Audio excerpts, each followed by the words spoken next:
একজন বিজনেসম্যানের কেন রাজনীতি সচেতন হওয়া উচিত?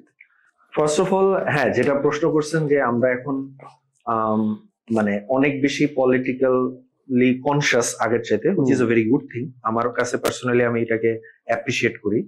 কারণ হচ্ছে যে রাজনীতি আসলে একটা দেশ চালায়, রাজনীতিবিদরাই আসলে দেশ চালায় দিন শেষে। এবং আপনি যদি রাজনীতি সচেতন না হন, রাজনীতি আপনার জায়গা থেকে, আপনি যেটাকে ধরেন আপনি একটা সার্টেন ভ্যালুস ধারণ করেন, আপনি এই জিনিসগুলোকে ঠিক মনে করেন, এই আইডিওলজিটাকে ঠিক মনে করেন, আপনি যদি সেই জিনিসটার সপক্ষে কথা না বলেন, ভয়েস রেজ না করেন, বা আপনি একবারে অ্যাপাথেটিক থাকলেন, তাহলে যেটা হবে যে আপনার অপোজিট যেটা যে ভয়েসটা আছে, আইডিওলজিটা আছে, দ্যাট উইল গেট স্ট্রঙ্গার। এটা হয়তো অনেক সময় যে আপনার এটা দেখতে ভালো লাগবে না, এই বিষয়টা, এটা একটা রিজন। আরেকটা হচ্ছে বাংলাদেশ একটা ম্যাসিভ চেঞ্জের মধ্যে দিয়ে গেছে 2024-এ, উইচ উই অল নো। তো ওইখানে যেহেতু আমি যেহেতু I was one of the active voices during that particular period. I was shot by the sound grenade as well during a protest in Dhaka University.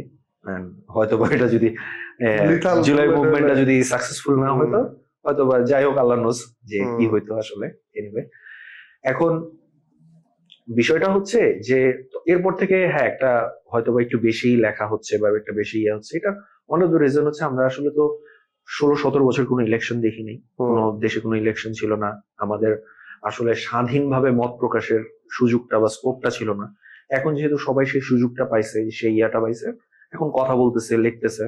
So আমি বিশেষ করে বিষয়টা আমি এনজয় করি। সবাই সবার মতো যার যার মত মতো শেয়ার করতেছে, কথা বলতেছে, ইয়ে করতেছে। এটা ছিল না একটা সময়। মানুষের কথা বলা উচিত, তার নিজের মত প্রকাশ করা উচিত স্বাধীনভাবে। এবং এটার অনেক সমস্যা ছিল, ইমপ্লিকেশন ছিল। স্বাধীনভাবে মত প্রকাশ না করার সমস্যাটা কিন্তু অনেক, মানুষ কিন্তু সাইকোলজিক্যালি অনেক ইস্যুস হয়ে যায়। আমি অনেককে দেখছি, they just left the country only because they couldn't express themselves freely.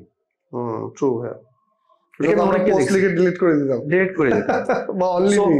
এখন হচ্ছে সবাই সবার মতো শেয়ার করতেছে, ভেরি গুড থিং। এবং আমরা এক্সপেক্ট করি যেই আসলে গভর্নমেন্টে আসুক, এটা বাংলাদেশে থাকবে। সমালোচনা, শুধু সমালোচনা না, এটা অবভিয়াসলি কনস্ট্রাকটিভ সমালোচনা হতে হবে।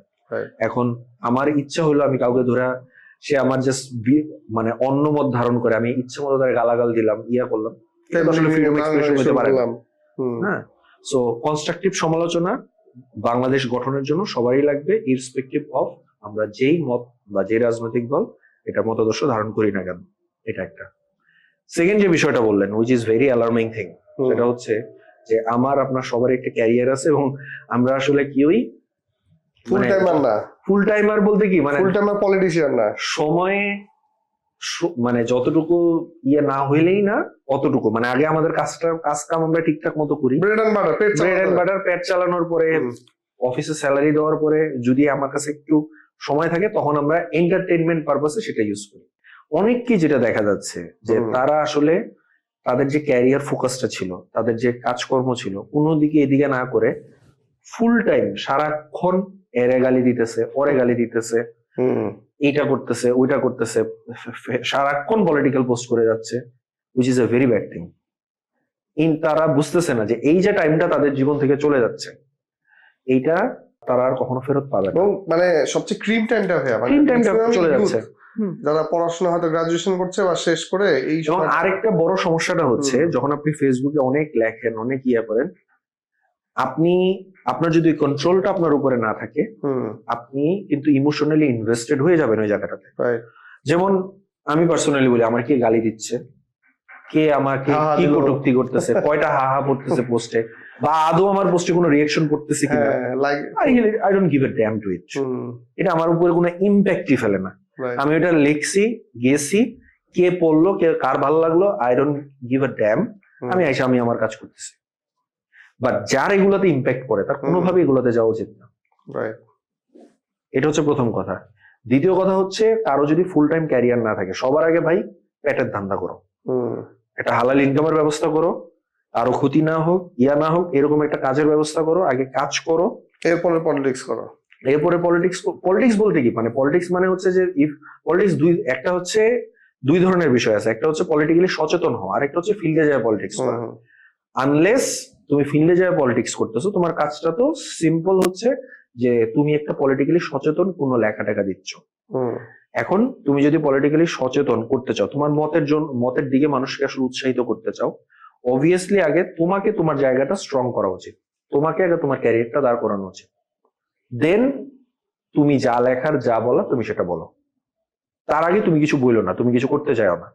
কারণ হইতেছে জিনিসটা সিম্পল, যে আমি অনেক কিছু বলতেছি, অনেক কিছু লিখতেছি, বাট দিন শেষে হচ্ছে আমার বাবা মায়ের জন্য আমি 10 টাকা খরচ করতে পারতেছি না, আমি আমার ফ্যামিলির জন্য 10 টাকা খরচ করতে পারতেছি না, আমার নিজের আর্নিং এর জন্য, নিজের ইয়ের জন্য এখন আমার বড় ভাইয়ের কাছে হাত পাততে হচ্ছে।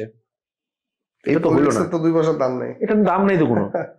না ওইটার ওটার ব্যবস্থা দাম আছে ভাই, অনেকেই ধরেন এই কেরিয়ার ডেভেলপমেন্টের অংশ হিসেবে আসলে পলিটিক্সটাকে নিয়েছে এবং হ্যাঁ, এটার কারণে আসলে বিভিন্ন দলকে আসলে তাদের হাইকমান্ডকে স্ট্রাগল ফেস করতে হচ্ছে, যে এই যে চাঁদাবাজি বলেন বা দুর্নীতি, এটা তো এই কেরিয়ার না থাকা একটা বড় কারণ। ক্যারিয়ার না থাকা অনেক বড় কারণ। হুম পলিটিক্স কখনো ফুল টাইম ক্যারিয়ার হইতে পারে না একটা মানুষের, হুম ঠিক আছে?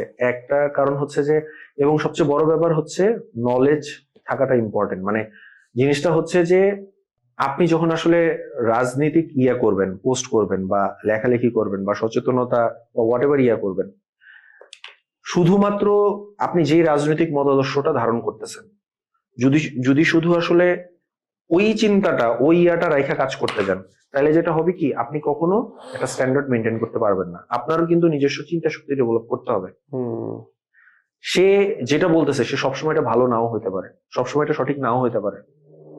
You need to understand that. মানুষ এখন অনেকে অনেক ধরনের কথাবার্তা বলতেছে, ঠিক আছে? দেখা যাচ্ছে যে নানা রকম ক্রাইম হইতেছে রাজনীতি ইয়ার নামে, হুম হ্যাঁ, চাঁদাবাজি হচ্ছে, এটা হচ্ছে, আবার ধর্ম নিয়ে অনেক ধরনের অ্যাবিউসিভ কথাবার্তা বলা হচ্ছে, যেমনি ইচ্ছা সেমনি ব্যবহার করা হচ্ছে ধর্মকে। সো এই বিষয়গুলো তো সচেতন থাকতে হবে আমাদেরকে।